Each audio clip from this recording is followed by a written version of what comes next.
Thank you very much. Can you all hear me? Yeah.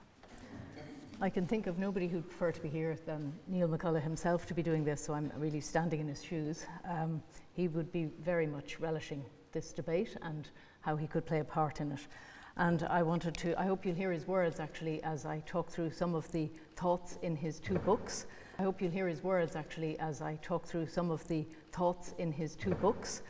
Neil first published Dublin and Urban History. I think that's too much actually. Is it too echoey? No?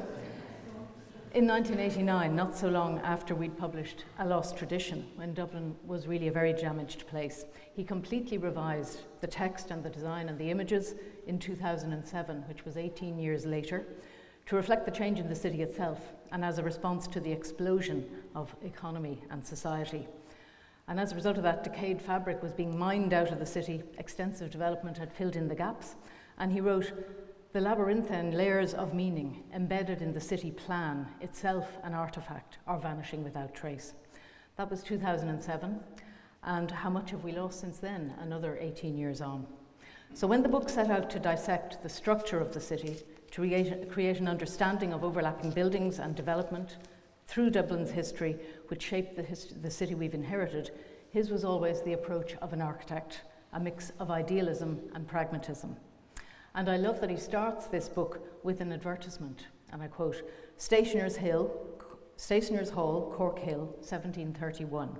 In a warm room with a good fire, from 9 in the morning till 8 p.m, a painting by Raphael, and several fleas affixed by gold chains. So that's as original as Dublin always is, just the fabulous juxtaposition of wild things put together. Then he gets into practicalities, demonstrating exactly what we now recognise as the historic city. 18th century estates and 19th century works and interventions have always shoehorned themselves into spaces left by earlier decisions.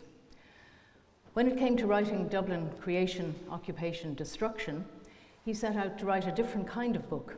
The river on the cover, heading north-south rather than east-west, maybe summarises it. For him, it was to be no less analytical, but analytical in a different way, about different things, elusive and alive to atmosphere, to fabric, to materials, and how they were used. And he was determined that the book would be defined by its startling images. So the space between these two books is made up of the ammunition of his whole life, of thinking, of looking, of comparing, of piling things up and being bound by nobody. Books were always parallel to buildings in his life. There was a continual conversation between the two, a complete symbiosis of his interest in the character and originality of this city and how we could hold on to that, to read the clues hidden below the plastic windows and the cement render, to recover what it had once been. So why are these books important? I would say each contributes something to today's debate. Can we work on multiple projects of recovery, which would capture something of what we've already lost and guide us as to how to intervene in the city plan? The first book sets a framework we shouldn't ignore, a rationale behind city streets and quarters. If we obliterate them, we should do it because we're putting back something better. That's rarely the case, but it's not impossible. So the first book is really structure, how, why. The second book reminds us that the material quality of what we're seeing, or what we failed to see at the time when it could have been saved, is unique, unrepeatable, and can be lost through carelessness, ignorance, boredom.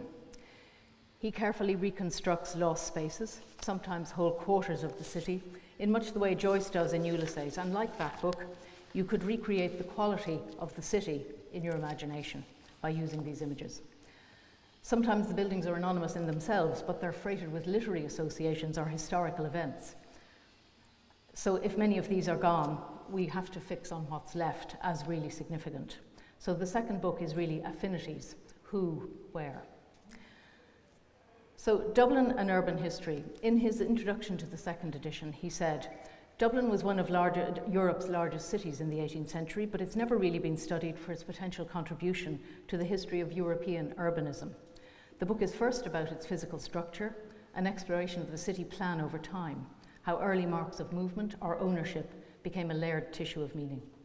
The greatest expression of this palimpsest remains the Georgian city plan, a series of autonomous classical urban fragments adjusted to to an underlying historical and geographical structure. Second, the book is about change. It documents the tradition of evolution at the macro and micro level.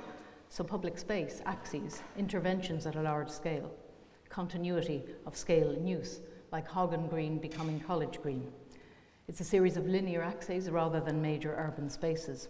And third, it studies the building blocks that make up the city, from major institutions and churches to the single house. But his personal relationship to the city is also part of the narrative. His obsession with the Dublin he grew up in. So the subterranean memory he describes of bullet-perforated breasts and chipped masonry against the vicarious enjoyment of the tissue of decayed fabric. So he talks about the relationship of history and literature to that context and the remorseless change and disappearance of the meaning of the city. Crucially, the book isn't an academic study, although it stands on the shoulders of all preceding research, but it is a catalogue of disappearing resources.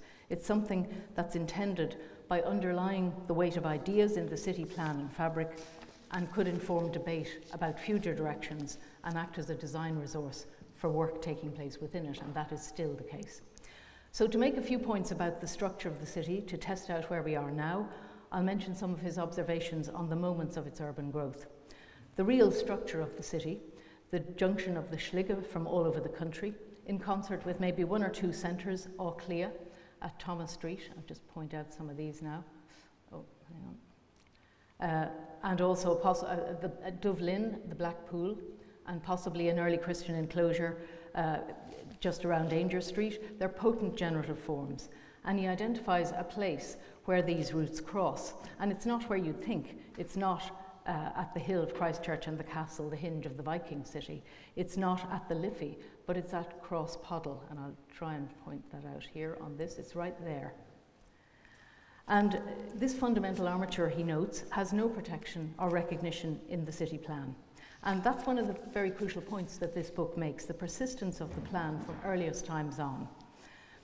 So he reminds us of the seam, which you can still read, between the medieval city and the Viking city, and its extension into the medieval port, the infilling of the river shallows, approximately along the line of Cook Street.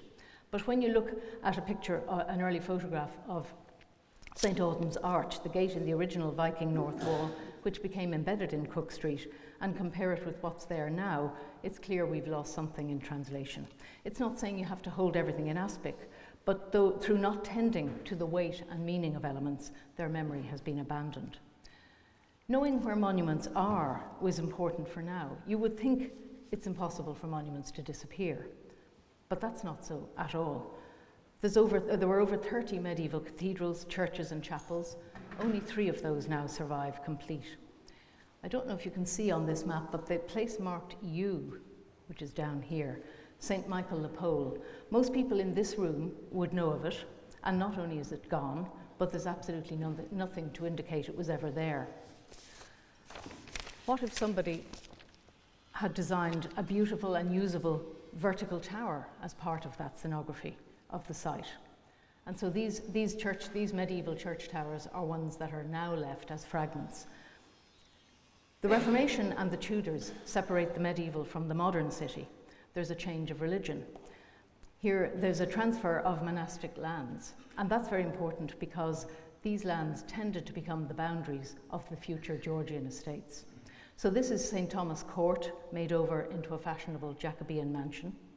But Neil really describes the city as being essentially refounded in 1660. With the restoration of Charles II, and the incredibly productive years between this date and 1820 define our view of what the city is now. And that was given meaning and direction to if I just go back to the speed map for a second, the Viceroy really did, the Duke of Ormond, changed a lot of things by taking what was essentially the medieval city and turning it into something else, or beginning that turn, by initiating the development of the Royal Hospital and the Phoenix Park, and generally creating a climate for speculative development, which also encouraged people like Sir Humphrey Jervis to develop his quarter north of the river, and the city's development of Smithfield here.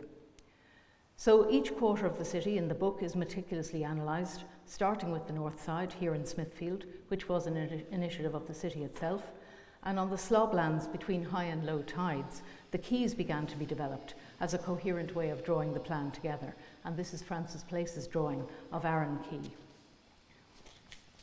In parallel with that, the city was also developing Stephen's Green as a fashionable plaza with houses around it. And that's only 50 years after Place Royale, or the Place des Vosges in Paris, was being developed. So really innovative things going on. 4 useful maps that he uses to define Georgian growth between 1660 and 1750. First, de Gam's map and Thomas Phillips, and then followed by Brooking's map and Roke's map. A structure made, in other words, and then backfilled with development. So here, Smithfield, you can see, and the Jervis estate, whose 9 squares, if I just go back here, are delineated with a square in the centre with a church in the middle of it. And then the Moore estate, which became part of the Gardner estate later. And things like New Row in the Liberties, which were built in, I suppose you'd call an Anglo-Dutch style, is part of that first phase of explosive development. But to talk about the way estates were put together, here are 2 interesting analytical drawings from the book. On the right, development circles around the old city in the centre. It's a magnetic pull that holds everything in its gravitational force, and on the left, and slightly pulled apart for clarity, the estates and landholdings which became the recognisable environments of today.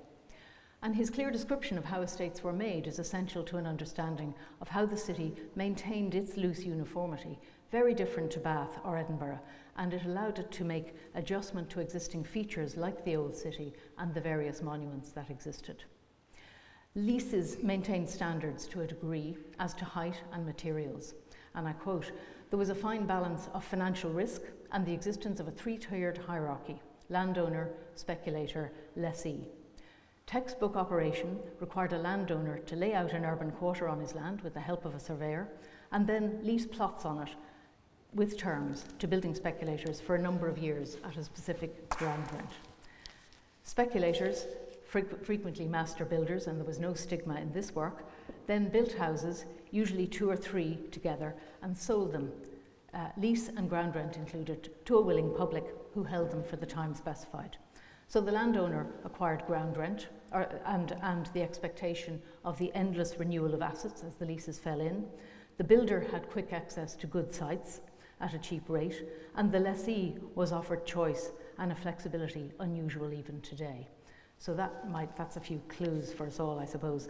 It's a simplification of a very complex land leaseholding system where many landowners didn't actually own the land freehold at all, but themselves leased the land. So things could change, they could overheat, things could go belly up overnight, and that's a situation very familiar to many of us architects who've been living through the last 20 years. So the streets were aligned, but were governed by plot maximisation rather than architectural intent. The downside of the leasehold approach was poor construction, obviously, because houses were built to last only as long as the leases. Originally that was 40 years, then it became 60, and later 99. But effectively the street became the prime fixture rather than the buildings, and we seem to have inherited that approach. So here's the main street of the Ainger estate. Between 1660 and 1885, Sir Francis Ainger, who held the lands of Whitefriars Monastery, and you'll remember that small circular structure in the city, one of potentially an early Christian enclosure. He developed an estate by the absolute simplest of means, taking the oval landholding, right here, and just bisecting it with one straight street. And that was once the grandest street in Dublin. It was 60 foot wide. So it was mathematical.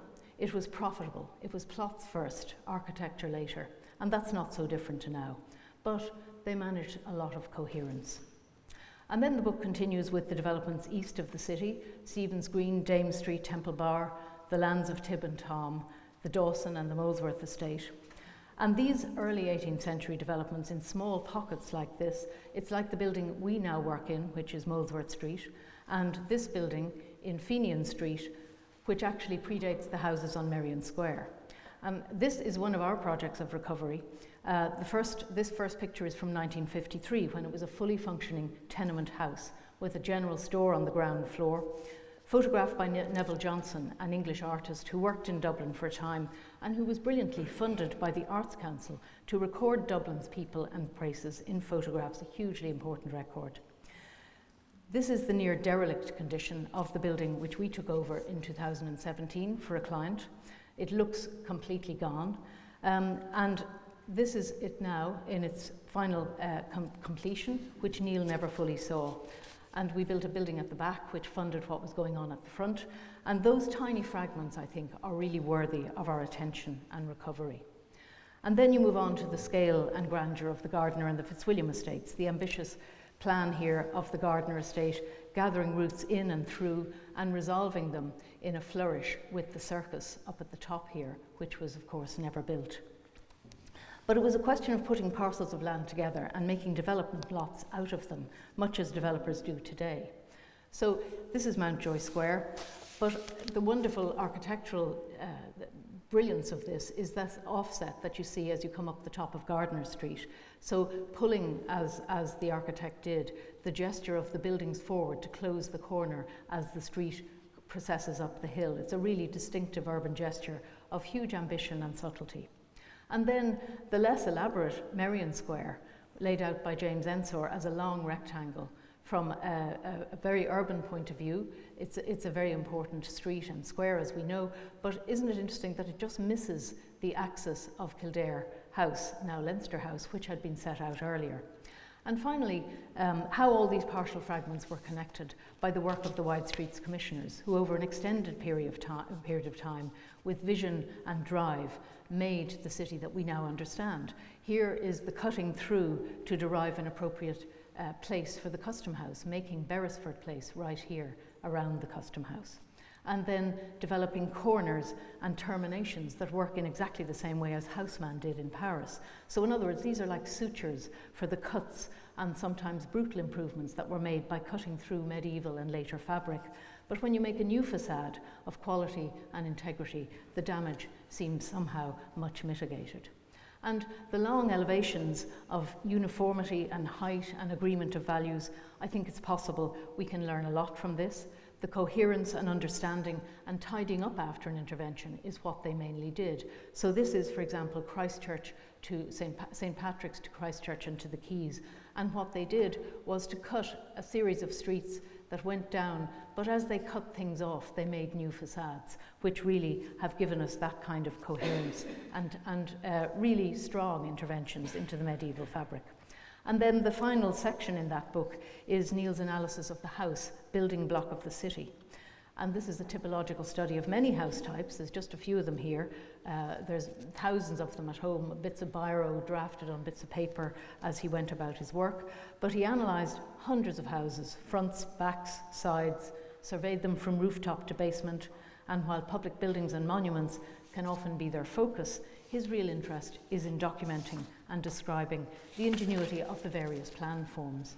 So the adjustment to conditions like the size of the plot, pre-existing neighbours, how corners are turned, how gardens and mews are managed, the huge importance of the anonymous, the humble as well as the grand, in making up walls of the streets we've inherited and which create their own coherence. And this is all to do with the market, where the scale could be brought up or down to give grandeur or coherence or to the smallest plot and maybe hauteur to the largest. So when you get to O'Connell Street after the Rising, a wartime act Dublin had little experience of, then over the next 10 years it was built again in modern materials to the same street plan and with general agreement as to the civic values that the street was to share. And that, I think, is part of that whole message of his first book, the extraordinary development of the city and how each year, each era has adjusted to the things that came afterwards. And if you look at the map at the bottom, which is the map of an enlargement of this 19th century map, you can see that the great widenings of streets that took place even then in the end of the 19th century or the mid-19th century do things like they make this gracious gesture of St. Michael's Circus around the end as you're coming around the end of Christchurch. And that's a really important finesse of architectural design, which happens much less now than it did then. And I suppose that book is both exemplar and warning. In his last book, Dublin, Creation, Occupation, Destruction, he writes, "At the end of the Second World War, in a world inured to widespread destruction, the city of Dublin stood poor, materially exhausted, but substantially intact. The particular quality of that city is hard to recapture today. Its impact lay in its scale, its fragile integrity, in the worn materiality of acres of old brick houses sheltering vivid social exchange. Between the end of the war and the end of the 20th century, this city was substantially destroyed. Where context is dislocated, meaning is dislodged. Describing its trajectory becomes less like architectural history, more art or opera. Dublin's elusive originality of place is composed of the city that was made, then the unintended way it was used, then how it was destroyed. Creation, occupation, destruction." And those are the three essays of the book, each one, for people who aren't familiar with its structure, scaffolded, you might say, with a lengthy photo essay. There's an introduction, and I've added a postscript because he left the book unfinished when he died, and I had to try and both find the photographs, locate them, because half the time I didn't know where they were, and most people wouldn't. I identified many of them with the help of people in this room, and got it into production with the designer. It was a very pleasurable and healing task. So, tracing that trajectory, he starts creation with two maps: the Nolly map of Rome, where we lived for a year after we graduated, and the Roke map of Dublin, where we lived after that. And the contrasts are instructive. Nolly frames city plans to identify streets and squares. Public space includes the interiors of the public buildings. Roke represents the outline of every single structure in the city, the assembled property of individuals, representing thousands of individual agreements. And that's reached with a very elastic attitude to space, proportion, and materials. So the book suggests that these measured and relatively harmonious decisions make the city into a work of the Enlightenment. Nolly's map, which includes the shadow of what's underneath, suggested a way of reading Roke.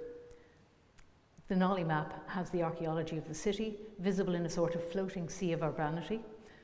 Roke's map settles the Georgian city over the stubborn armature of what was still evident: the old city, the network of routes, the river and the ridge, Oxman Town on the other bank. And against these old routeways, he defines a syncopated view of the trajectory of the city, distilled down to four transformative engines of development. And they are the residential estates, public infrastructure or the quays, the university, and the wide streets commissioners. So with these few elements, he redescribes the city with economy, like a series of grace notes, because he's already done the work in the first book. Geography sets up some of these floating elements around which growth settled. This is Kevin Street, and it is part of the ridge that I described, the line from Cross Poddle through James's Street to the sea. And that proves fruitful as a lens. You'd hardly recognise this as an aerial photograph of Kevin Street, with its triangular marketplaces here and here, back to back. And then the four engines of development, the residential estates, their anonymity, the thousands of houses piled on top of each other, making up the texture of the city. Demonstrating, by the way, his clear preference for the imagination of Gardner over what he called the frigid mansions of Fitzwilliam Square. Public infrastructure, or the quays, the precision and the quality of the sharp geometry of granite in the service of engineering is the focus here on the quays, opening up and making coherent that logic that Ormond started in the 1660s. Then the university, and this is a film still from his film Aerial that he made for Open House in 2020, when the pandemic made it impossible for us to visit anything. He discussed Dublin again there as a work of the Enlightenment, because at its centre was not a palace, not a park, but a university. And that was bound up in the work we were doing at the time, making the first new square in Trinity College 200 years, just behind the printing house. And that chapter on creation lingers on the clarity conferred by the Wide Streets Commissioners, the plans here of where Sackville Mall debouches onto the quays over Carlisle Bridge. And I think there wouldn't even be many people in this room who would recognise that shallow crescent where Carlisle Bridge meets the south side. So the essays in creation and the photography, set the scene. It's an introduction to the next essay, Occupation. And his interest here is in the ephemeral qualities, which are more difficult to capture, mainly because they no longer exist in their original form. So he spent years, because he spent years on this book, looking into plate negatives and murky images of unidentified places that nobody knew where they were, to fill in the gaps in his visual picture of the city. And then, armed with his own maps, he would go out and walk area by area to see if the surroundings that were visible in those photographs, spires, walls, outlines, would release a secret and identify a lost corner. In trying to make a three-dimensional reconstruction of lost space, his architect's eye was constantly alive to context and to the Walter Benjamin-like possibility that the ghosts we can reconstruct might lend weight to a discourse on the city into the future. So Occupation here, this part of the book, is scored through with a sense of the people who inhabited this city. It's a sort of a full circle from Neil's earliest memories of visiting very destitute areas of Dublin with his mother bringing meals. He recalled visiting the debtors' prison, for example, when it was still used for housing, remembering old men waiting for their dinner with the table set, or others in much more difficult conditions of disarray. He was profoundly influenced by having seen the very end of those interiors he locates in this Occupation chapter. But this opening image describes the city with people everywhere, looking out of windows with intent, a city of people held in space. But the key to what he was interested in here is what he cropped out of this image. So this is the plumes, the horses, the crowds. It's O'Donovan Ross's funeral in 1915. It took me a very long time to find out what it was. But he was focused in this chapter not on the funeral, not on the event, but on the intensity of occupation of the city. So he cut away all the irrelevant detail to focus on the people in the windows occupying the city by their occupation of space. There's also a keen awareness in this chapter of the glaring contrast between a middle-class, complacent 19th century Dublin, full of the law, religion and trade, counterpointed by tenements stuffed full of people in once grand houses, screening equally overpopulated rookeries in back streets, alleys and courts, as the city slides downhill after the Act of Union. It's an increase of material complexity, squeezing additional uses into arrested fabric in ways never considered by its visionaries. There were families in every room.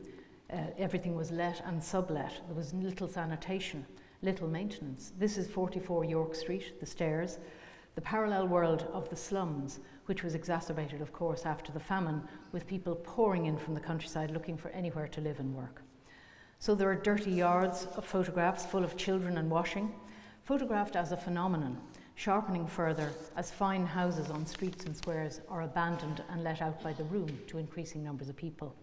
And that idea of photography as an art form burgeoning in parallel to the disintegration of the city is something Neil was very precise about. If you look at this Fox Talbot pillar, how the first tentative empty images, and they're all empty because they're very long exposures, these slowly become replaced in the record by multiple pictures of the Dublin slums. This is Chancery Lane, and people have been brought out to be photographed in order to record the numbers that live in a single house.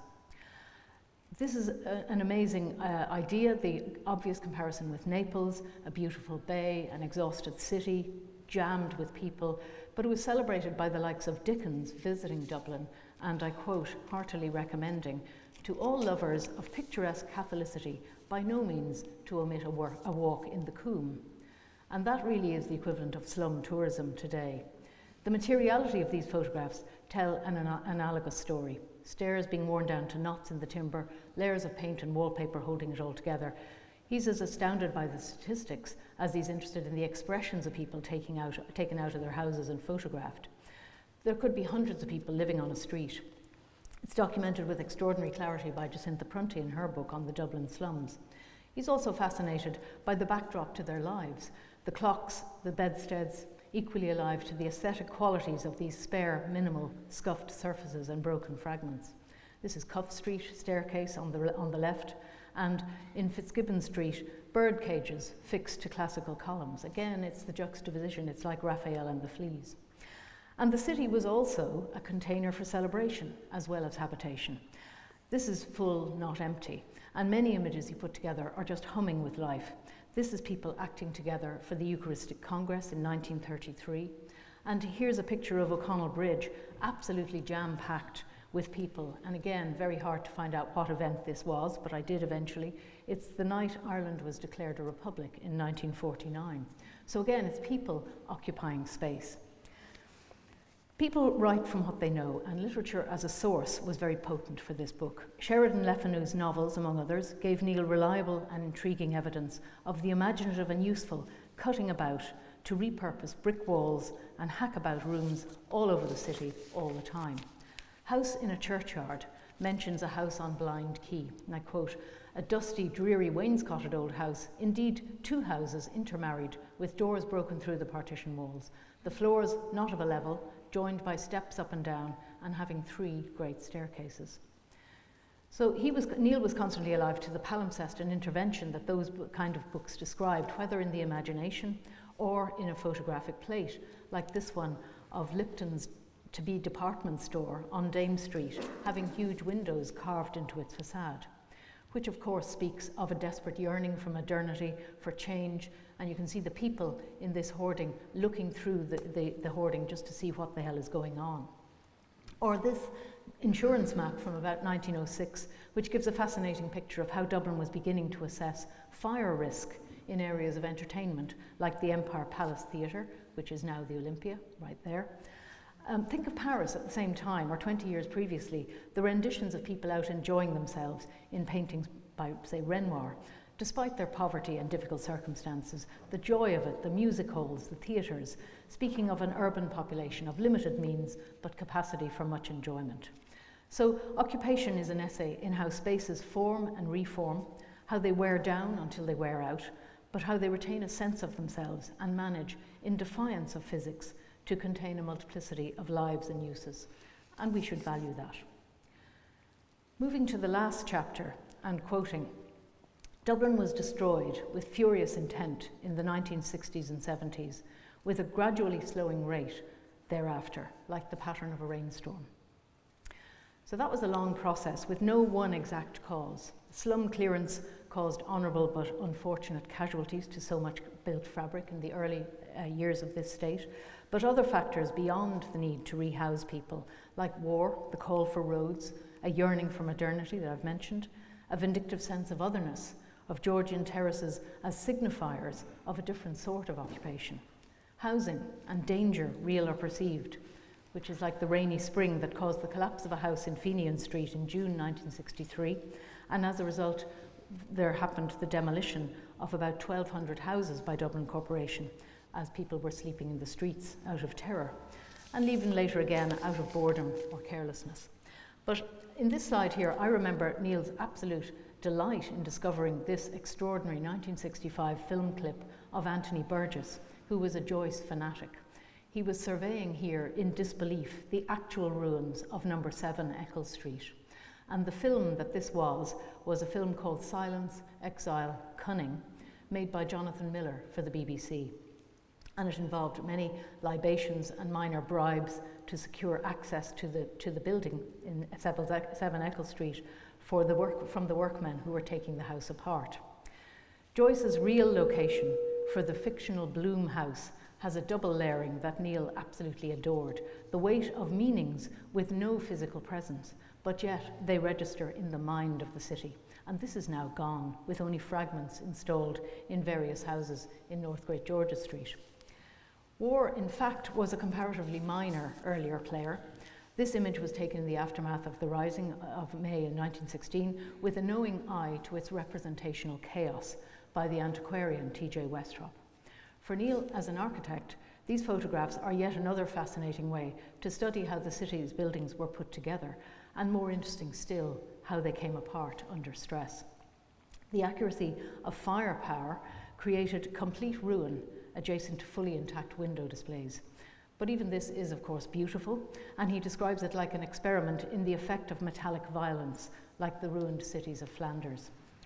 There are 3 wonderful images here of the forecourts after the deliberate destruction of memory caused by the Civil War, and the wonderful vision of T.J. Byrne, who was the head of the Board of Works at the time, persuading Cosgrave, the Taoiseach, that these could be rebuilt and not taken down.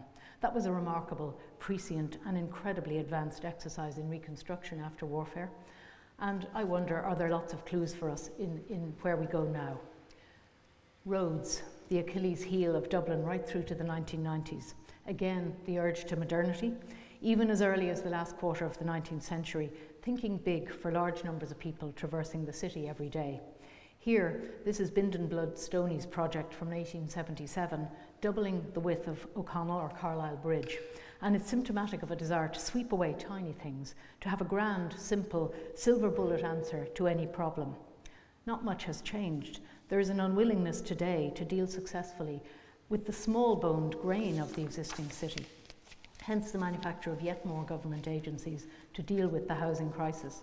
Dublin has always had a housing problem, of more people arriving than can be accommodated, but the answers have to be incremental, many and complex. They're slow, demanding of a strong vision with people to implement it, and craft skills which are in short supply. And that's a process generally not responsive to political expedience. It's clear what we've put aside for the sake of traffic.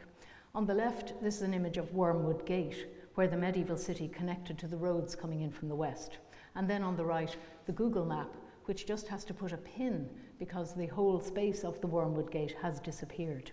So that's a traffic interchange rather than a space of materials and quality.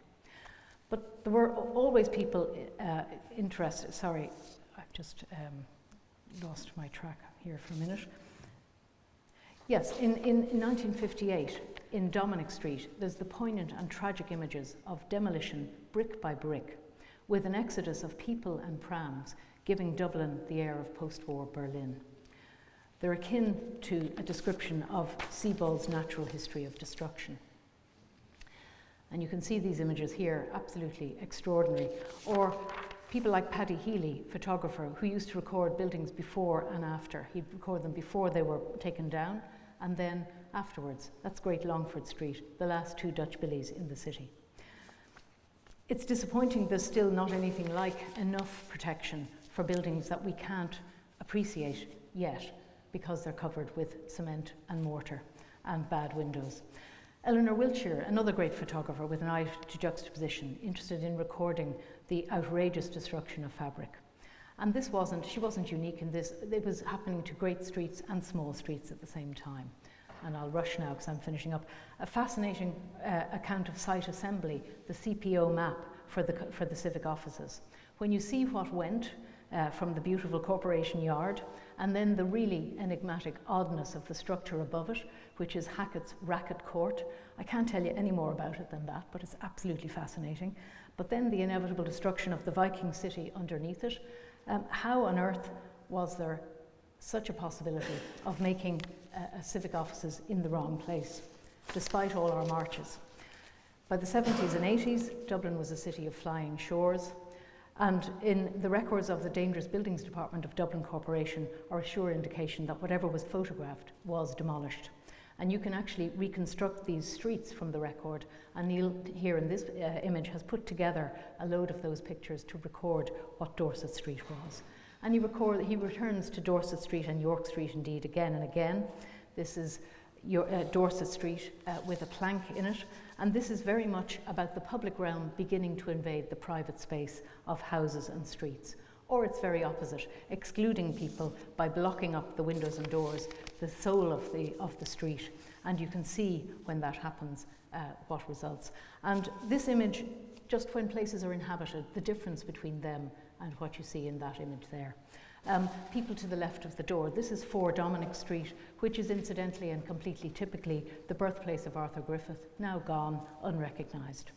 And I just wanted to add one last point, that these are books which see Dublin through the mind of an architect. To me, this last image is the angel of history. It's a picture that he wanted to put in the book of the 1916 image of the College of Surgeons in the week of the Easter Rising. It contains the idea, though, of soldiers on the Reichstag in 1945 or Walter Benjamin's Angel of History, which is, as you know, a Paul Klee painting where the Angel of History turns his back to the past, turns his face to the past, but is being propelled into the future by a storm that Benjamin calls progress. So I'll finish there. So thank you very much. Thank you so much, Valerie, for so masterfully setting the scene for today's conference. You've got a great sense of the shape of the city, its fabric, its character, the people that occupy the city, what we had and what we have left. And hopefully now, through the remainder of the day, we can have further discussion of how things can be captured, protected, and improved upon. And I'm delighted to introduce our second speaker this morning, Owen Doherty, who is going to be talking with us on the subject of working in, with, and for a historic city. Owen is acting city architect in Dublin City Council, leading the city's architect division. This division operates as a design practice within the City Council, providing architectural and urban design services for housing, regeneration and civic projects. And as an RAI Grade 1 accredited conservation practice, works to conserve the city's historic buildings and places. Owen led the writing of the city's first public realm strategy in 2012. He is a graduate of TU Dublin and holds an MSc in Urban Design from the Bartlett School of Architecture, UCL. He has previously taught both architecture and urban design at the Bartlett School of Architecture, Kensington University, and TU Dublin. Oh. Thanks very much, and thank you, Valerie, for that amazing exposition there. And thank you to the Georgian Society for the invitation to speak, and the Civic Trust. And it's an incredible gathering here today of people, plenty of people I've collaborated with or worked with in the past, and a lot of people who've also inspired me in the past. That's just a personal note. But anyway, so I just wanted to talk about, I was invited to speak about the work that the City Council is doing in the city. Obviously the City Council's brief is very broad, and the built environment is a key part of that, but it's also a significant number of services around the city. And where do I point this out? I'll just use this. So obviously Valerie mentioned touched on the low point of the perception of the historic city and the governing organisations' attitudes to it. And things have come a long way since then. And I'm sort of showing this slide because I just wanted to talk about how the perceptions have changed so much, and I have to pay a debt to Nikki Matthews, who's here, because during my time working with Nikki when she was conservation officer, a lot of the work was about changing the perceptions of city and changing the attitudes from historic spaces and buildings being treated as liabilities and costs, and to there being opportunities. A much more positive image of Fishamble Street. This is the annual celebration of Messiah with the performance of Handel's Messiah on that street, backdrop of the cathedral, and obviously the first phase of the civic offices there beside it. I think the point here is also, given the council's wide-ranging view of how the city is managed, etc. We're built environment professionals, and most of the people here are here because of the built environment, but we have to remember that the people who use the city experience these spaces for different reasons associated with their lives. Cities, buildings, architecture, they're not an end in themselves. They facilitate people and the thriving of the city. And the City Council is unusual. Local authorities are quite unusual amongst public bodies because they have a direct democratic mandate related to the place where they are working specifically. And so the value that the historic buildings bring, and this is again about this perception of what changes, how this perception has changed, is how that enhances the place. These are the matrix for daily life. They're where people set up businesses, where they play music, have celebrations, where they heal, where they learn, and obviously where they live in housing being probably the dominant typology or building type in the city. Just a little bit of organisational information. When you start to map out the different parts of Dublin City Council that interact with the city, these would be the parts that would have a direct work in historic, in the historic built environment. Key would be planning, conservation, dangerous buildings, which was mentioned, which does have a role in the historic city. Archaeology section, city architects, which is where I would do most of my work, the Parks Department in terms of historic green spaces, the public realm, which draws from across the council in terms of managing the overall network of streets and spaces of the city, the Heritage Office, derelict sites, the Conservation Officer being key as well. And before you're alarmed, I'm not going to run through what every single section of the council does to structure this talk. So what I was thinking instead was to try and focus, rather than the sort of bureaucratic channels that everybody is operating in, to talk instead about some of the outcomes. And there was I was sort of thinking of 4 key outcomes that we all want and I think would share values about in the city. The first would be about understanding, which is really about improving our understanding of the city's history as a key driver of how we shape today's spaces, whether it's through policy, planning, design, or development. I think, no need to tell everybody in the room here about this, but the knowledge and keeping that knowledge alive and disseminating it is key to that. And the real challenge, if that's the opportunity, the real challenge there is how do we make space for that in a crowded, dynamic environment of development? Development is always moving at its own pace with its own multifaceted activities continually going in progress. So we need to have understanding out there. Stewardship is key. We've moved from the phase of destruction, we've moved through the perception, but actually preserving the physical fabric. The challenges that have always been there are about sustainable, fundable uses and lives, and many of the people here I know work with these, and they're, it's an ongoing incremental process. A lot of the buildings that we have, they're smaller scale in the city, but having organisations like, say, the Civic Trust, who can take over buildings and keep them moving, because moving through a system of rejuvenation and ongoing life is really important. There's the process of development, how we develop the city's spaces. And we can focus on these historic buildings and spaces, but we also, the opportunity is to see what else can we achieve in the city at a strategic level for the city, to get the most value out of these, and I'll talk about some of these examples. And then access. The historic city needs to be maintained for everybody to use and visit.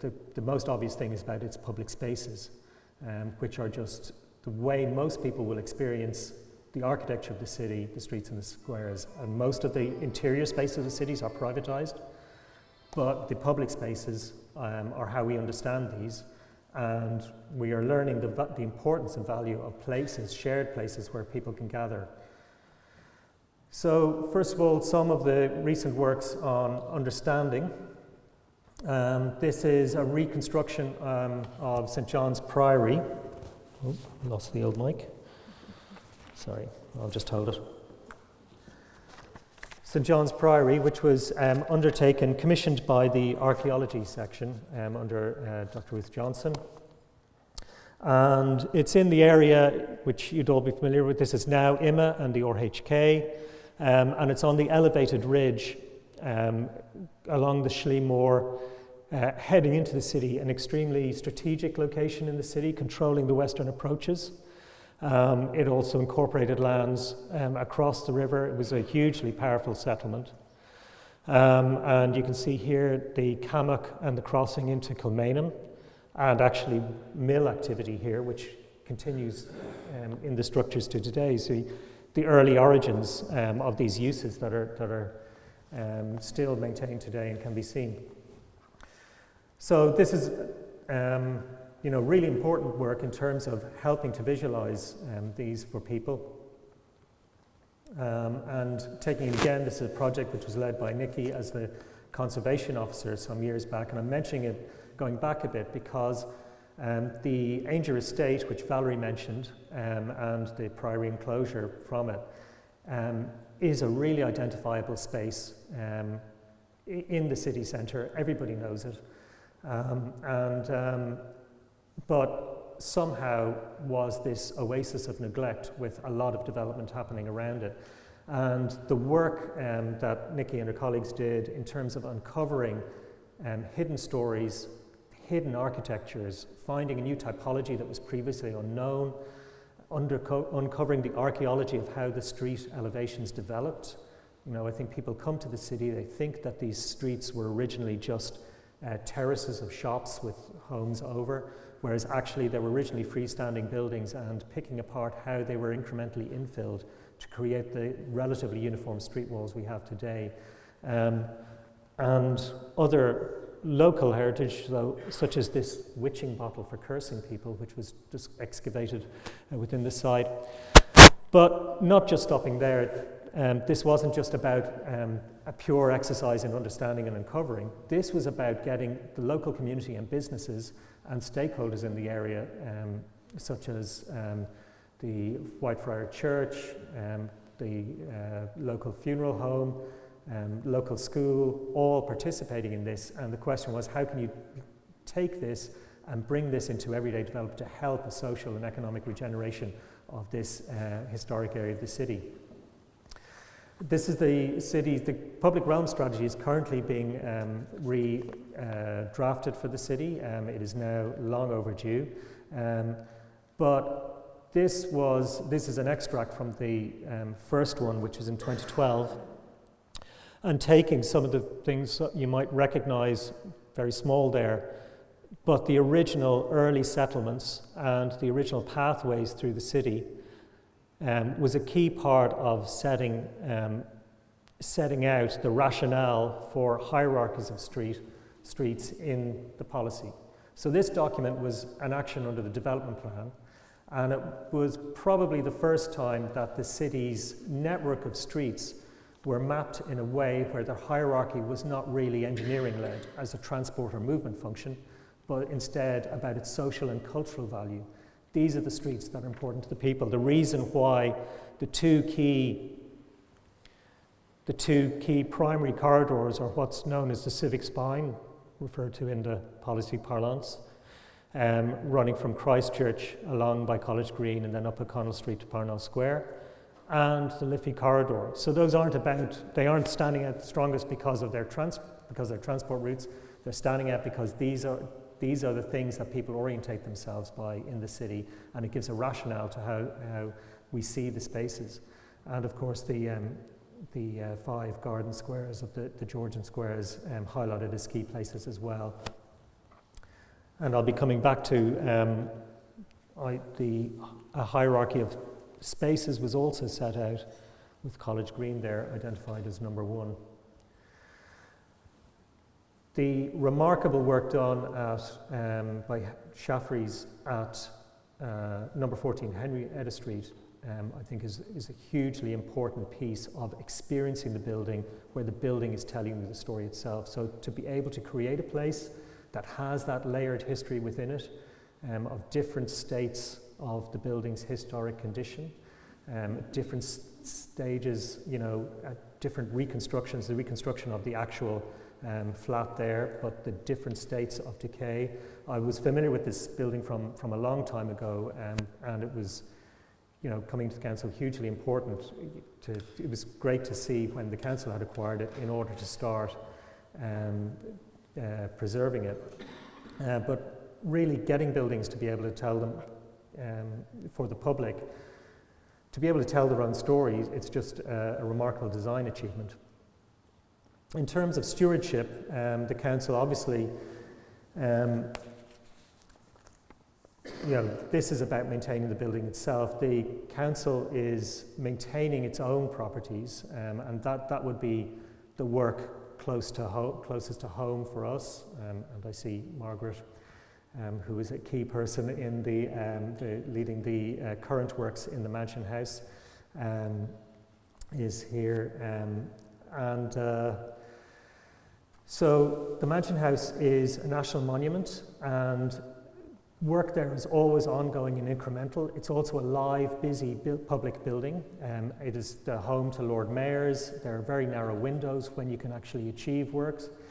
And the work that Margaret and her colleagues do is, Margaret Glupker and her colleagues do is about uncovering all of these layers of interventions that have happened in the past. There are always surprises when things are opened up. It's amazing how much the building still yields. And the council holds this stock, City Hall, Newcomen Bank, Charlemont House, this stock of these really important buildings for the city. They are the city's estate, directly maintained. Moving into the public realm then, this is a project which is just initiating, which is being led by the Heritage Office under Charles Duggan, who's here, and this is a conservation management plan for public sculptures, which is currently in the initiating stages, with consultant architects having been appointed and contractors then for maintaining these buildings, you can point out. And this will be the first time that these monuments will then have an ongoing management and maintenance, because it's clear to everybody these are hugely important. They have a lot of meaning, especially the parade of memorial statues on O'Connell Street, hugely significant, and having them maintained is really important. So that's something that the council is, obviously directly doing. Kilmainham Mill, going back to the reconstruction of the Camach. Kilmainham Mill is a structure that has been acquired, and there has been ongoing stabilisation work, and this is an example of, a bit like number 40 and Henrietta Street, taking buildings directly, doing the important work to stabilise it, and then make it available for uses into the future. So the stabilisation work has included making it available for temporary and ephemeral uses, while there'll be an ongoing work into the future to restore it. The council then is also interacting with private actors and others in the city through indirectly fostering the restoration of buildings. There's the Built Heritage Fund, Historic Structures Fund, which relates to public buildings, and the Community Monuments Fund, which is managed by the archaeology section. The other funds are managed by the conservation planning section. City architects have also worked in the past on work. The real challenge with these is about how do you leverage the limited funding that's available to get the maximum outcome. And the conservation section are really strong in terms of identifying what was the employment created, what was the other work that took place because this was available. So often these works will be part of something bigger that a building owner is doing. And it could be the difference between making somebody's project to occupy a building in the city, the difference between it being viable or not. So maximising, so it has a catalyst role, and maximising the output of that is really important. The other thing that's important about this is maintaining skills. The skills in these sectors need to be kept alive. It's specialist work, but the market needs to be expanded as much as possible so that it's viable for people to work in. In terms of development, obviously the city is continually developing, and we've got key historic buildings and spaces, and the real question here, the huge opportunity, is how do we leverage the most out of these for the city? The first is very obvious one. You're probably familiar with this image. This is the current ongoing work for the redevelopment of College Green. And it's really a multifaceted project. You know, it takes place at a really key, this hinge point as you turn from in front of Trinity, from Dame Street, heading north. And, you know, maybe in years past, this could have been a transport project. It's about pedestrianisation, or it's about what we do with cars or something. But the important thing is that this is a key social and cultural space for the city. And what will this space in the round be?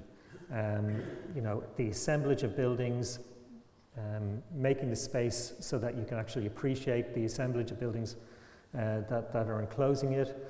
The restoration of this is a place where you can actually spend time in instead of passing through.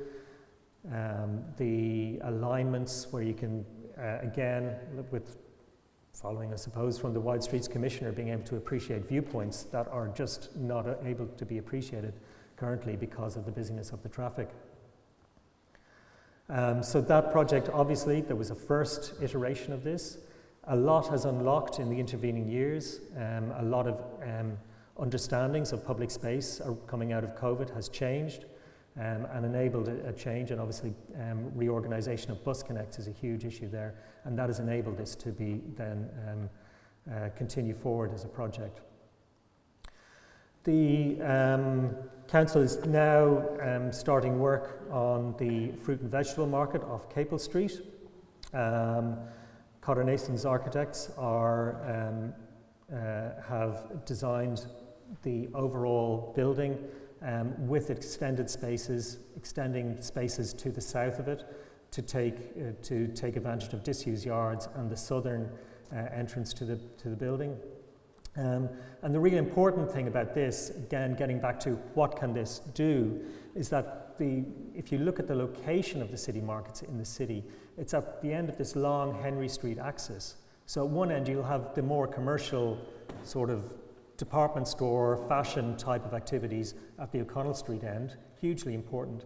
And then you've got this continuous trail along Henry Street, crossing Capel Street, along Mary's Place, along Mary Street, and to the city markets, which is planned to be this hub of craft and food. So there's contrasting types of activity there, which I think will really work well with the overall picture of Dublin 1. And then it also makes that connection west towards Smithfield. So again, it's about pulling in areas of the city that can, like, I grew up on the far edges of the city. Smithfield seems really central to me. But you'd be surprised at how many people consider Smithfield to be quite peripheral. So making these connections is really important. So a huge investment in terms of getting this building, and there'll be a huge benefit directly in terms of having this food retail market in the city. But the other benefits are about what change will happen in the district arising out of it. So again, almost like the smaller scale of the grant funding, it's about how do you get the most out of the investments that you make. Another big investment in a historic building here is Rutland Street School in the northeast inner city off Seanbert Dermot Street. People may be familiar with this or not. It was the site of the recording of Give Up Your Owl Sins in the 1960s. It was known locally as the Red Brick Slaughterhouse, so it has a mixed perception in the district. It was a tough school, but where this project has really come out of is that in 2016 the Mulvey report came out, which was to address, it was a response and a report to the government on actions to be taken on organised crime in the northeast inner city area. And what I found really inspiring about that report was that something that was focused on, you know, a societal issue actually had as one of its key strands the regeneration of the physical realm. So there were 4 key actions of that report that came out, and one of them was about the need to do more with the historic buildings and the historic streets of the district. So A task force was set up arising out of this. The place is very dramatically different from what it was in 2016. There's a lot of greening has been put into the district. Buildings have been brought back. There's ongoing investment. Nearby, there's the national project being led by the OPW for the National Centre for Reconciliation in the former Magdalen Laundry. And this project here is about taking this building, which the reconstruction has been designed by McGarney Architects, and redeveloping it as a community hub. So there's a lot of community groups in the areas, organisations like the Lourdes Youth and Community Services and other groups, and they will all be consolidated into this building in one hub, which will be a key active place for the district. This is a project in the Crumlin-Drimna area along Crumlin Road, where there was a protected structure, a former scolena, on a site which was somewhat residual to a housing scheme. So the site was there because a housing site was acquired next door for a housing development that the council is undertaking, but is now being redeveloped as a library. This just earlier this year achieved planning permission and is being brought forward. And the existing original school building is going to be it will be meeting rooms and learning rooms as part of the library. And the spaces around it, which were a derelict, unused school, will be will be revitalised. So other work here is about activation of sites. This is Riders Row at the end of Capel Street and Parnell Street. And this is where the council, the property was actually in different titles, and this is something that actually plagues a lot of properties in the city centre. Title can be really complicated. And so the council can intervene to acquire the sites, put them all into one title, and then that makes it viable for somebody then to develop it. And the work that we do is actually about exploring and showing, providing feasibilities and showing potentials, working with the planning department in terms of what is the envelope of development that could be achieved here. And this has a value that you're adding to the site by de-risking for developers, because there's a degree of certainty about what can be achieved, and we can start to examine clearly what is viable. A lot of sites in the city centre, they're complicated shapes, they have that issue with title, so being able to simplify and clarify things is really important, and then add that value so that they can be taken on by others. The site also contains a national monument, which is what remains of the national monument here, which will need to be integrated into whatever proposals arise. This is another property the council acquired, number 41 Parnell Square, and again carrying out feasibility studies for potential affordable key worker housing, which may be accommodated within it. So again, it's sort of looking at the building. You're constantly looking for what uses will sustain it into the future, and it intersects with current issues of the housing shortage in the city, which is one of the city's biggest policy priorities. I'm going to finish up by talking about access, because a key, the big thing about this city is that it is available to be experienced, and the more people who are able to experience it, the greater the value that it's thereby giving. The importance of the city spaces is, I think, with the splintering of the digital public realm that we've seen, where there's no more a shared media landscape, where everything is fragmenting into echo chambers.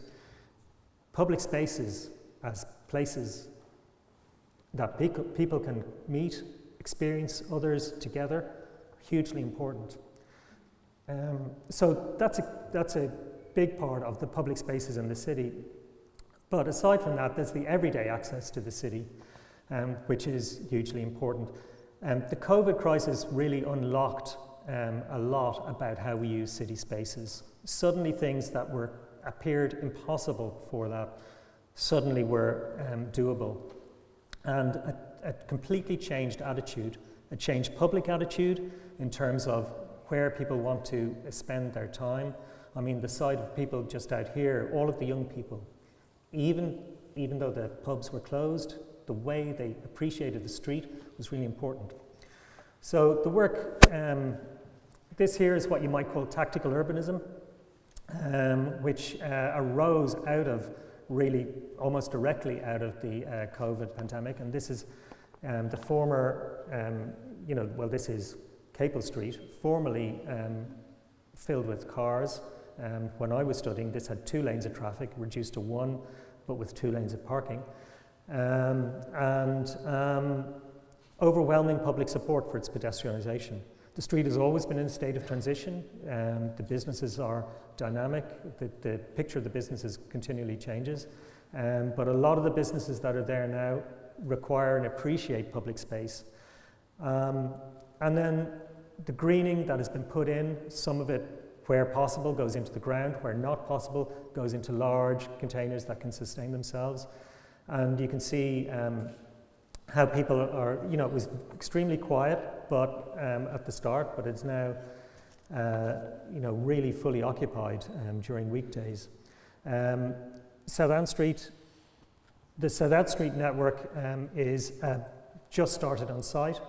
And this is, again, this is more of a permanent solution, not like Capel Street, which has been put in incrementally.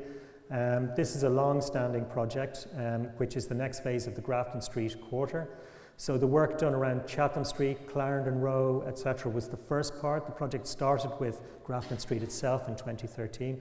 So phase by phase, the historic street has been repaved with granite. Sustainable urban drainage has been put in, planting, and really importantly, being reimagined as places for lingering and spending time. So seating in places where you'd never have seen it before, and spaces for just being in the city. And probably the biggest part of work that has gone into this, though, is about access. So access to the city's diverse population is really important. There's children, older people, and people with disabilities. So this project went through a very rigorous process following the UN Charter on the Rights of People with Disabilities, which involves consultation right from the outset before you even design anything.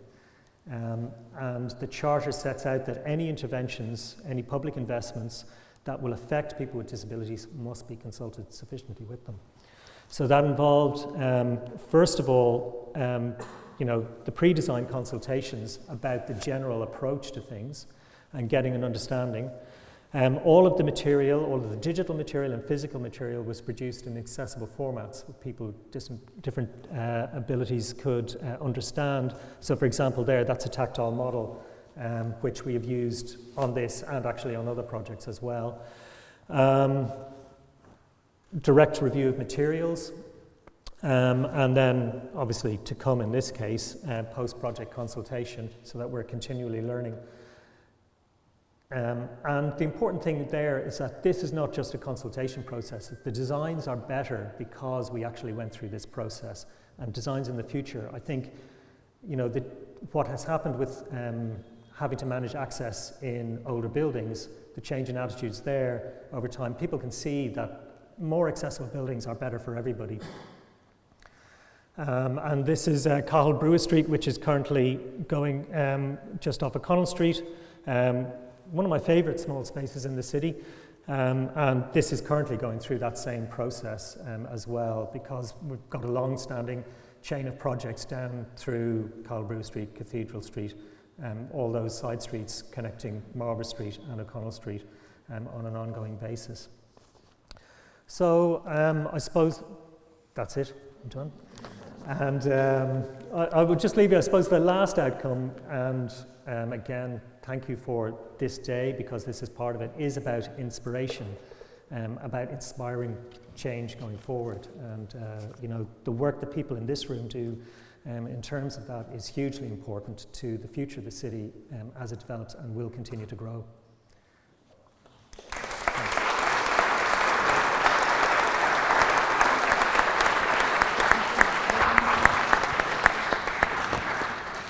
Thank you very much, that it's fascinating to hear firsthand of the works the City Council is currently doing, the works it has underway that are being planned.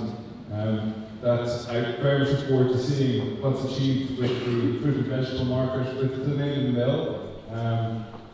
Ryder Row, I remember what, 20 years ago, Paul Arnold is somewhere in the room, but Paul was involved to a certain degree with a building that had fallen into that the national monument had fallen into such a state of decay that had to be, I remember the term being used, dismantled. I don't know if that's me or if it's happening over there, but I'll continue chatting whilst we are going ahead. But I'm very pleased now to be introducing the next two speakers, David Brown and Jim Kirby, who are going to be talking on Irish cities in crisis, prime issues, Galway 2070 study, and some thoughts about Dublin in crisis. Shall I pass over to you? Absolutely. Great, good. David and I are going to talk about the work of a voluntary group that got together pre-COVID and have been discussing Irish cities ever since. The presentation will be in three parts. Irish Cities in Crisis. We then wrote a book, having talked about things for about 4 years, and we'll talk about the prime issues in that book. We'll talk about a seminal study we did of Galway, and it was really an intention to talk about the importance of urban design rather than two-dimensional planning. And we think that the outcome of that is applicable to all of our towns and cities. And finally, David will talk about issues about Dublin. The Irish Cities Group, approximately 35 people, multidisciplinary, supported by the RIAI and also by the Academy of Engineering. The disciplines cover architecture, engineering, urban design, planning, demography, lots else.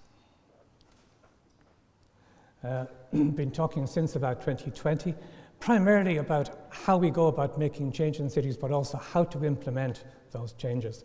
We believe that the island, might increase from 7.5 to in excess of 11 million in the next 50 years.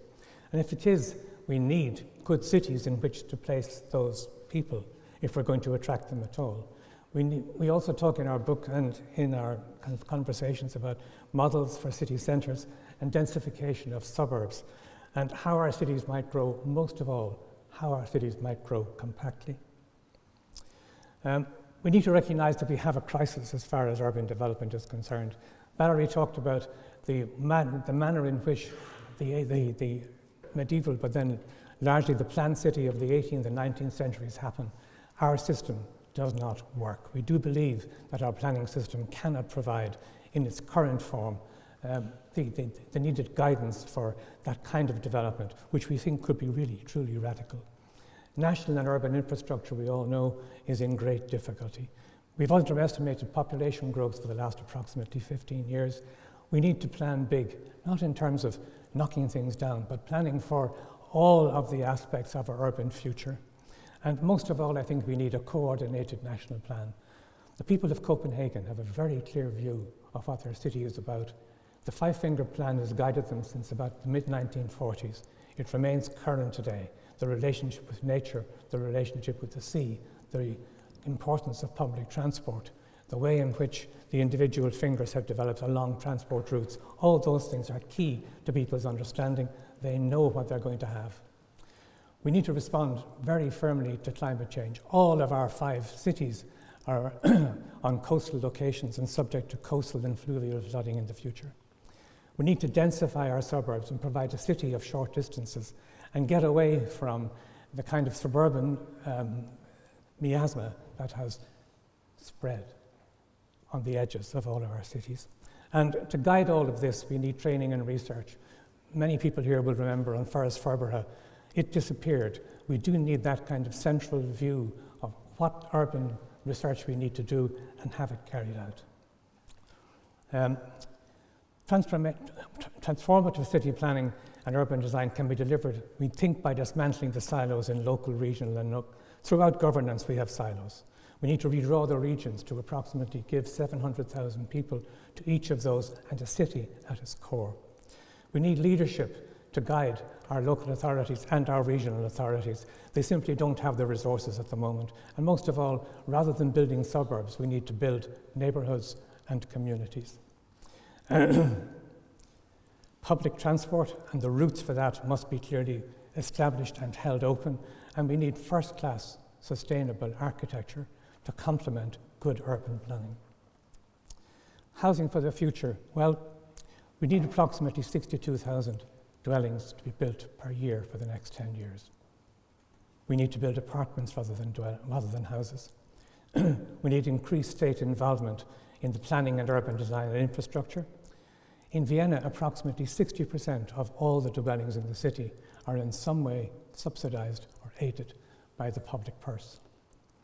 We've got to do energy refits in approximately 1.2 million dwellings, and 100,000 dwellings remain vacant in the 2022 census. There has been an implied right to dwellings throughout the state's history, but it is a time, we think now, to actually say we must provide a dwelling for each person that needs one, and show a right for that to happen. And common good, rather than the private interest, must be the touchstone of planning into the future.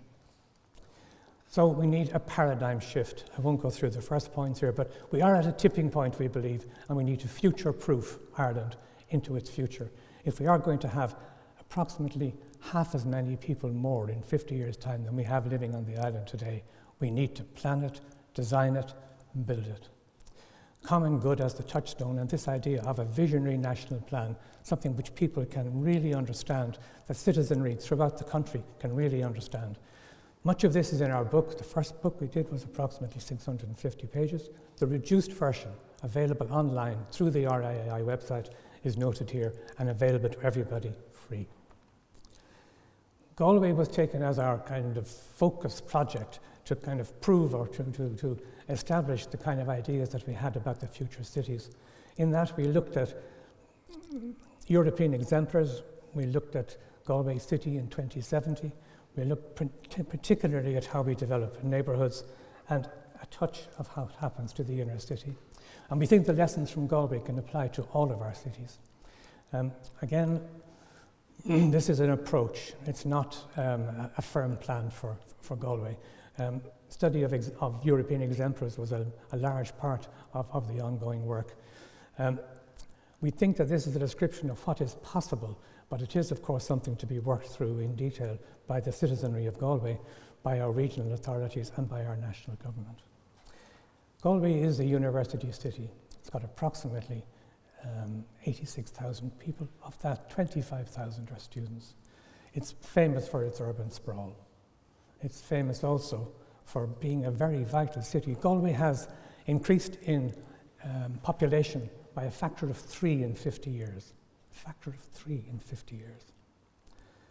Applying our thoughts to Galway, the primary road network here of Galway is illustrated. The red line is the urban limit, the city limit.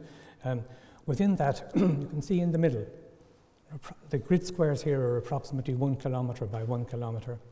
The bit in the middle, city centre, with tight urban streets. Very quickly, the grid of access, through access from one street, from one road, from one avenue to another, as you move into the suburbs, becomes a 2 metre by 1 metre, 2 kilometre by 1 kilometre grid.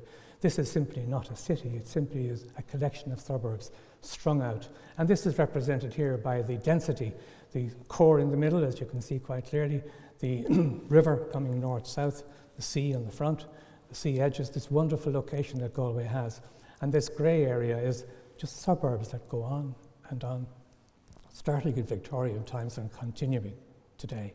The university in blue, the extraordinary thing that Galway has, the development of its central units or central functions running out in that sort of blue area that runs out from city centre all the way out to the very edge. An extraordinary conclusion. So what might happen? As I mentioned, Galway, approximately 86,000 people, 44,000 jobs, of which half are taken up by people that come in from outside every day. So only half of those that work in Galway live in Galway. The rest live in the area beyond, coming in primarily by car, and there are 31,000 dwellings. If Galway were to expand at twice its current gross density by a factor of 3 in the next 50 years, that is the kind of expansion that is needed. This is clearly impossible. It could not, should not happen. What might happen instead? Well, a city where we would densify our suburbs, a city where every opportunity would be taken for the development of brownfield sites and greenfield sites, all held within an urban growth boundary of the new orbital route running across from east to west.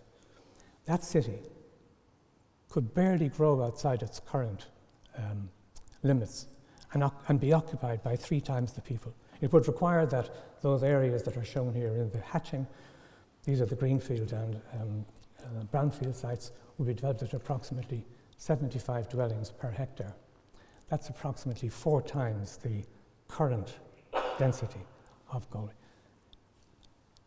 The space taken up by an individual dwelling over the last 40 years in Galway has gone up by a factor of 6. So a dwelling that in 40 years ago, one person or a family occupied now uses 6 times as much space. That's the cost of suburbanization. So in the future, the public transport network, we would begin to pull away all of the traffic coming into the city, parking in the park and ride stations here shown in those big black spots. The railway would provide perhaps 2 new commuter stations, and then a very comprehensive bus service providing a bus stop within 400 metres of everybody living in Galway would provide a grid of bus networks running across the whole of the city.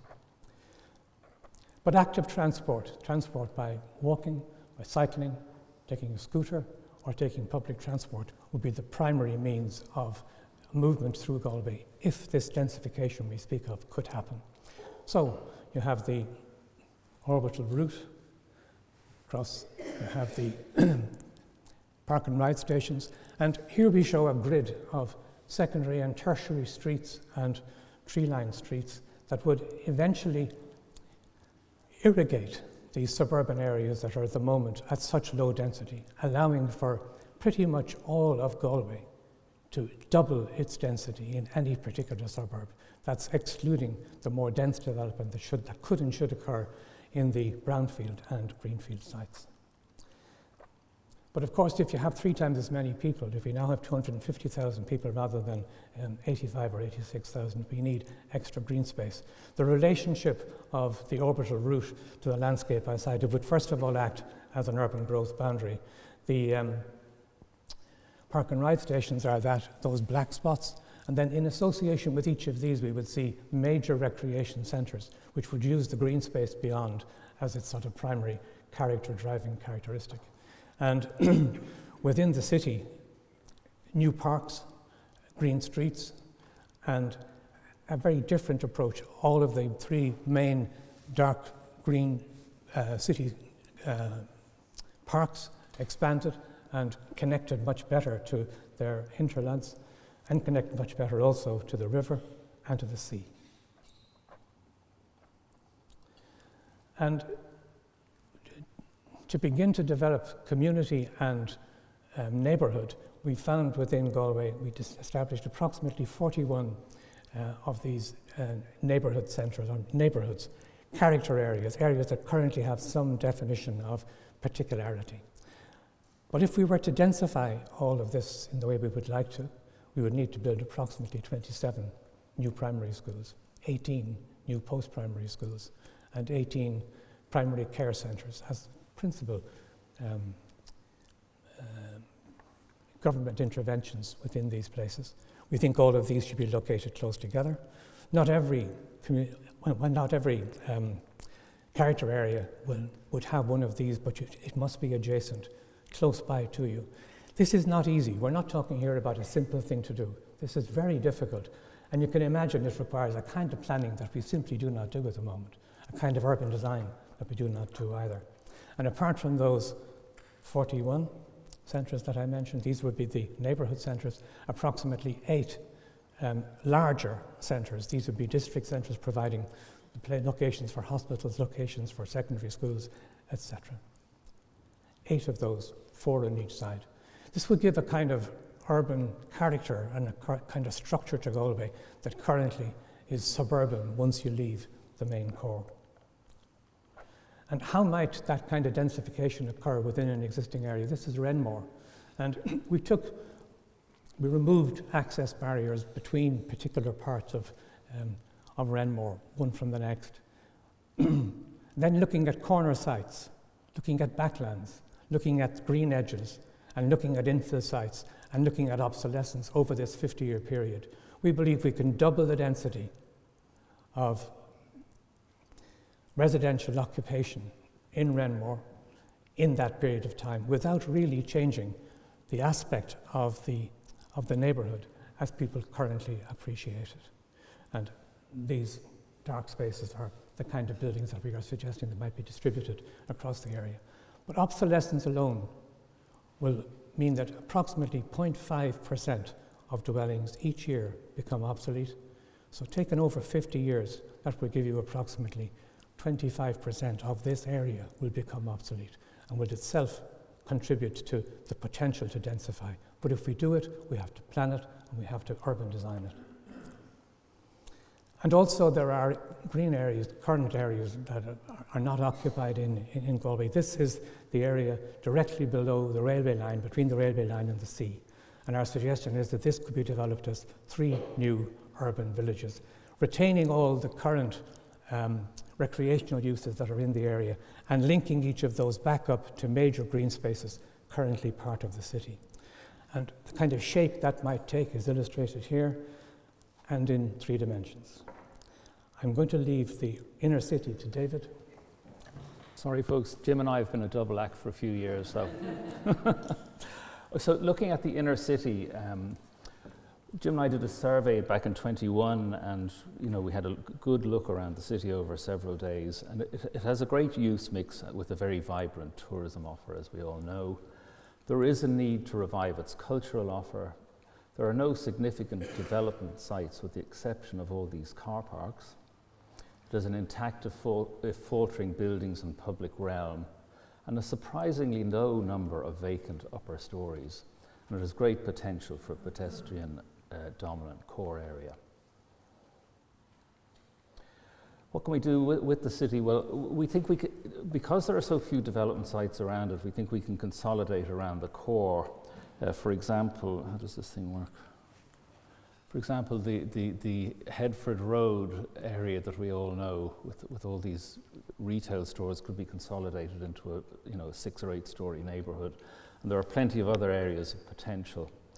And perhaps in time we could use the car parks to relocate the large retail from out of town back into the city, which is what we've seen in cities like Freiburg. And again, there is great potential for a pedestrian dominant city area, really going from Eyre Square all the way in, as has been done in places like Freiburg. So just look, some thoughts about Dublin. Just it's worth remembering Dublin is the engine of the Irish economy, the intersection between national and global networks and economic systems. It's the political centre, and it does generate half of the country's GDP. But it is falling behind in areas of governance, spatial coherence, legibility, strategic transport, housing, and the rest. What needs to be done? We're thinking we need to reconsider the Dublin regional subdivision. Do we need a greater Dublin authority over the 4 existing councils? That's a very, very important point that people need to think about. We need stronger, open and clearly understood leadership for Dublin and its region. And as has happened in Limerick, would an elected mayor to govern the city and fight for it be the right thing to do? It might be. It was very interesting. We were in Helsinki last month, And they do not have an elected mayor, they are elected by the council, but they've got much greater power, and the city within the country has much greater autonomy because it has the power to raise its own tax, which doesn't happen here in Dublin.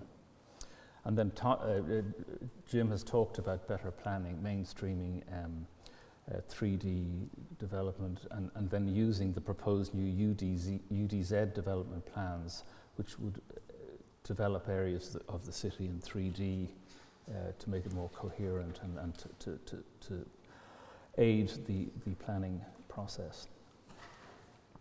Again, Jim has talked about movement and infrastructure, and I think we all know what needs to be done about that. Sorry, I'm moving quite quickly because of the time constraint. In terms of a long-term vision, Dublin does have to plan in the context of 11 million people on the island in 2070. We will have somewhere between 1.8 and 2.35 million people by 2070, and we need a vision for that. One of the things we're thinking is there is the city edge, there's the potential of the port, there's the potential of the areas up in Finglas, Glasnevin. They could contribute greatly along with the idea of suburban densification that Jim has described and the use of brownfield sites. And I think the revitalisation of the city centre to accommodate all of the population growth that we're going to experience. I had 3 examples here, Copenhagen, Malaga and Freiburg, but I'm just going to look at Freiburg. In each of those cities, instead of piecemeal pedestrianisation, which of course is welcome, they had a greater vision, and over 10-year periods, they pedestrianised the entire centre city rather than bits and pieces of it. And I believe that is a strategy that will help both to enliven the city for visitors and daily users, but also make it much more attractive for living in for the future. Because, I mean, the city is basically vastly underutilised, and we really need to think of ways of reviving it. So that's Freiburg, which is, as you can say, that's a kilometre square almost. But if we take Dublin, and it was very interesting to hear the work that Owen described, but what if we said, look, let's just go for pedestrianising a big tract, and this is just obviously the north side, the same would occur on the south side. What if we looked at, within a 10-year period, envisioning how are we going to do this? And it is possible, and the benefits in places like Freiburg and Malaga have been enormous. I was in Malaga in the 1990s, and it was a dump, and it is now the most vibrant, lively, incredible city. I love going to it, and I go there a lot.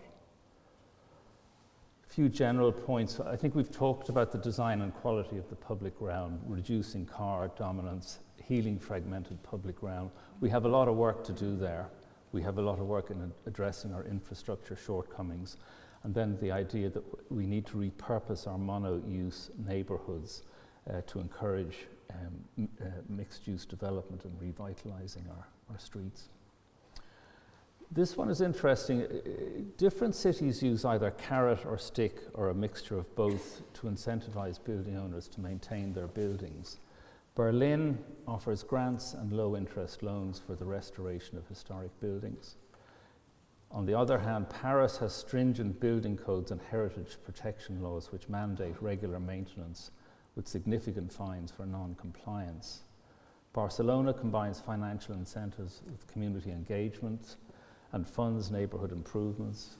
Milan gives tax deductions for facade renovations. I think that kind of thinking could be very helpful in bringing up the quality of the buildings that surround our streets, which are in many cases very poor at the moment. And I think we also need to think, we have all these magnificent Georgian buildings, but family sizes are now 2.7 people, so we need to be thinking about how can we get multiple units sensitively into these. You walk through London, you walk through Malaga, you walk through Freiburg, the lower streets or the lower levels are all retail or restaurants or whatever, but the upper levels are all lived in, and the city has a vibrance as a consequence, and we really need to be pushing that. And then, I mean, there are some great examples. You know, you have obviously the big examples of the large buildings on. I've that much time, have I? I've gone too fast. I'm nearly at the end. Anyway, there is reusing the underused Georgian and Victorian building upper floors. There's living over the shop, and Capel Street provides a great example of, you know, that's ready-made if we could start occupying the upper levels. And then that, again, has the great benefit of helping security in the city centre, because now we have streets that are continuously overlooked. And I think, I mean, the key to me, pedestrianisation is great, but the real key is consolidating inner city residential living in the city, and it's a real goal I think we need to aim for. And that's it. Thank you very much.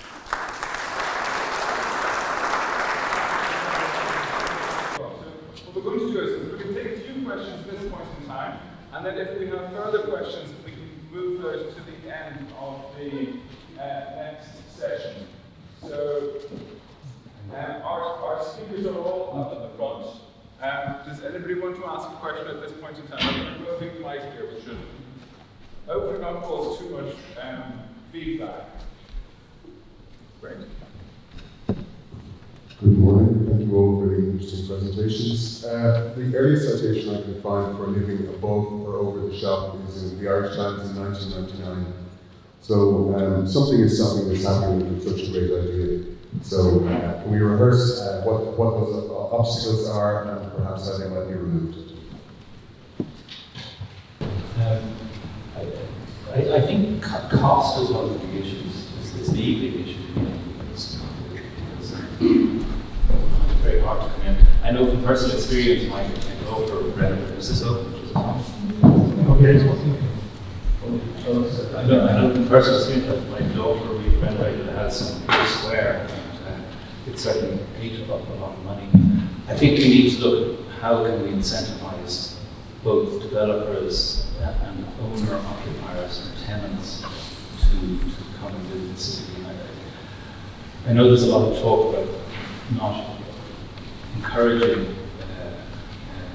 tax incentives, etc., but somehow money needs to be added to the mix to make these things happen. We actually have a crisis, and if we don't start thinking in those terms, I don't really Can I just add to that? I think you're absolutely right. We do need incentives, but also I think we're over-regulated as a society. We do. And I think if you look at the statistics from the fire department, most people now die in road accidents. They do not die in house fires. So we've made our houses very safe, it's very good.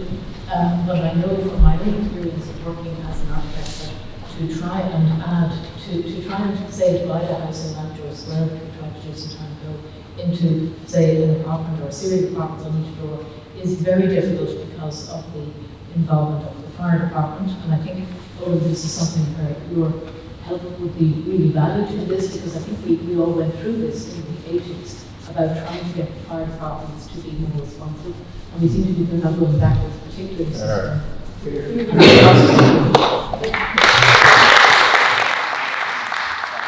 In places like London, we do have a 700mm wide staircase.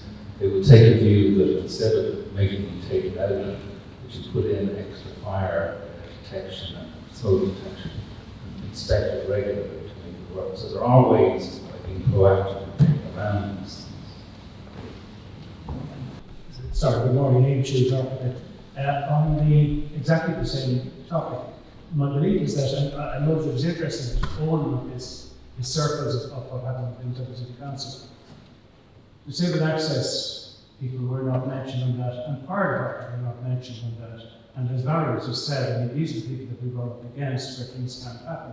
I had an experience some years ago on a fairly important building, not residential as it happened, but an important protected structure, where there was a difference of opinion between the disabled access people and the conservation side. I agree with the conservation side of what they wanted to do. It was simply putting a lift, an external lift, going up 10 steps to get in the first place. And we were converting this building back to a very welcome use from the conservation and planning side point of view.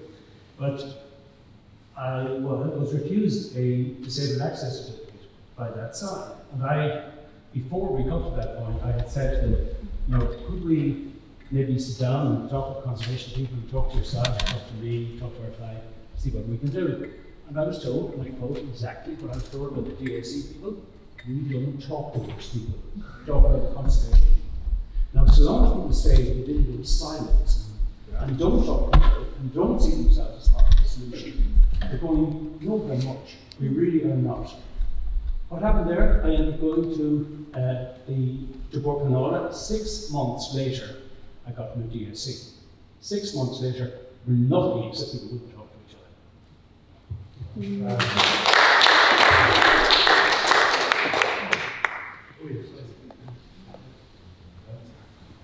Corporations have very strong legislative powers as regards their sites.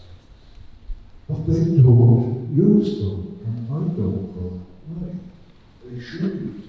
To give you an example, Eden here, which is absolutely terrible in a capital city, on the main street, there's a building there called the Mercantile Marina House. It's been vacant for about 30 years, and it's a fine building. There's so much dirt on the windows that the crows shoot. And the corporation, city council, they're not using it, but we don't know why. And I think we should be told why they're not exercising. Will you speakers want to respond to that?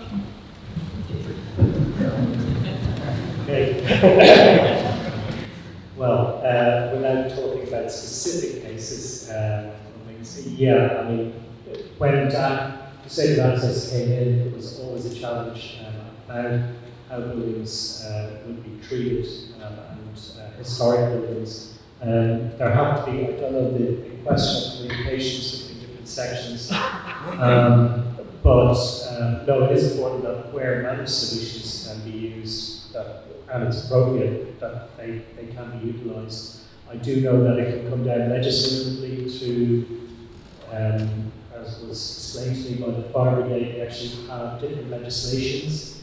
There was a very impressive fire officer who since unfortunately passed away, who was a conservation officer as well, conservation architect as well as being a fire officer. And so there's a difference between a building that achieves compliance on day one because you never go back to inspect it, or where you have the ability to go in as a fire service to actually continue inspection, so they can actually inspect whether management solutions can be implemented or not in the fire services act. I'm talking about derelict buildings. Sorry, I was coming back to this. Yeah. On the Derelict Sites Act, I think part of the issue there is about there can be time taken. First of all, it's about engaging the owners. Different parts of the council do engage with owners, say continuous buildings section would engage with owners informally, so you may not see notice being issued, but the owner would have been contacted about particular issues. That might be at hand. And in terms of derelict sites, there is engagement happening on a wider range than you can see for buildings formally happening about that particular building that you're mentioning there. Another issue, though, that has been experienced is sometimes buildings there can be an opaqueness to the legal ownership. So there can be a case where you're serving notices and then you have to go through a lengthy period to serve notice, period for response to serve notice. And then it can be quite late in the day transpired that this is not valid owner, this different person. And you start the process again. I'm aware of this, that has happened in the past. There can also be other cases where there is some requirement of the person could be awarded of court, or for some other reason is not able to manage the property on behalf of the property. So there can be legal elements there, is one issue, and I think there needs to be more, I think I'd agree that there is too much neglect of properties around. When we were doing the first public land strategy, and we did consultations on street, and the big feedback actually wasn't about the physical property that counted, like the horizontal surface. It was actually about the condition of buildings along these streets. So no, there needs to be more done, but I think there's also more engagement happening that may be appearing in the registry.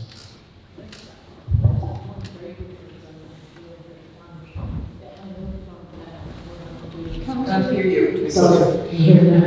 I know from work I've doing on towns that the very encouraging thing that's happening lately is that you're beginning to see compulsory purchase orders or vacant site notices appearing on houses that are just in the middle of the street, been vacant for years, and obviously been a probate problem and some issue legal in nature at a certain point. And I don't know the detail of this, but the corporate or the city council or the county councils have a right to actually take over those properties. I think that needs to be enforced much more in the city, because a few of those would set a bit of trap.